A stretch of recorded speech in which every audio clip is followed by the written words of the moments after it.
ពេលថ្ងៃបុណ្យជាតិធំៗដូចជាបុណ្យចូលឆ្នាំថ្មីនិងបុណ្យឈូសកចូលមកដល់អគ្គនាយិកាសង្ឃេចានៃអង្គការមូលនិធិ We Love You ចែករំលែកក្តីស្រឡាញ់ដល់អ្នកជិតខាងដែលត្រូវការជំនួយ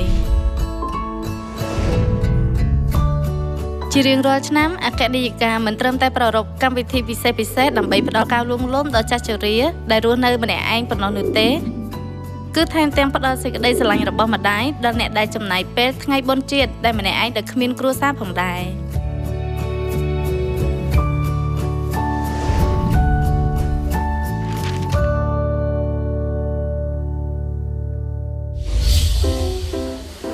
ដោយបានរៀនពីស្មារតីស្ម័គ្រចិត្តសមាជិកអង្គការមូលនិធិ We Love You អន្តរជាតិមានភាពមមាញឹកណាស់ស្របពេលដែលថ្ងៃបុណ្យជាតិដ៏រីករាយជិតមកដល់ដោយបានទទួលស្មារតីនៃការបម្រើពីអគ្គនាយិកាសង្ឃេចាពួកគាត់បូជាក្នុងការចែកចាយគ្រឿងឧបភោគបរិភោគដល់អ្នកជិតខាងដោយសេចក្តីស្រឡាញ់របស់ម្ដាយដែលរៀបចំយ៉ាងអស់ពីចិត្តសម្រាប់គ្រួសារ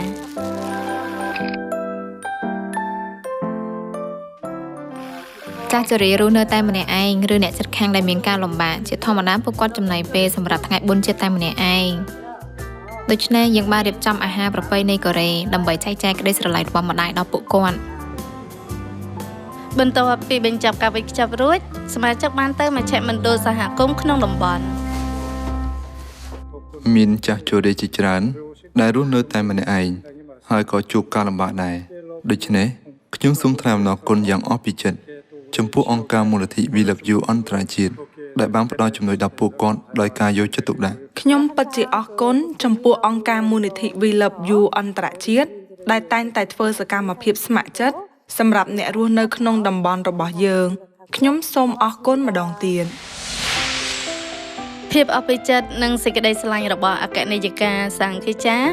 បានបញ្ជូនទៅដល់អ្នករស់នៅក្នុងតំបន់ដែលលំបាកខាងសេដ្ឋកិច្ចដើម្បីរៀបចំថ្ងៃបុណ្យជាតិ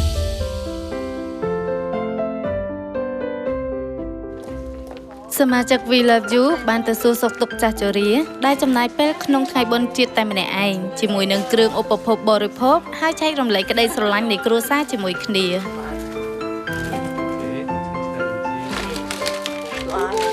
អាហារទាំងនេះខ្លះថ្លៃណាស់ខ្ញុំមិនមានលទ្ធភាពទិញទេអរគុណខ្លាំងណាស់ខ្ញុំមិនដឹងគួរធ្វើយ៉ាងណាទេព្រោះខ្ញុំជំពាក់គុណអ្នករាល់គ្នាច្រើនណាស់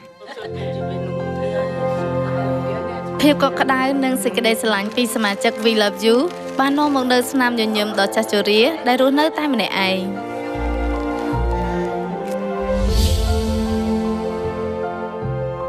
ដូចជាពន្លឺនៅក្នុងភាពងងឹតសេចក្តីស្រឡាញ់របស់ម្ដាយត្រូវបានផ្ដល់ឲ្យដល់អ្នកដែលត្រូវការ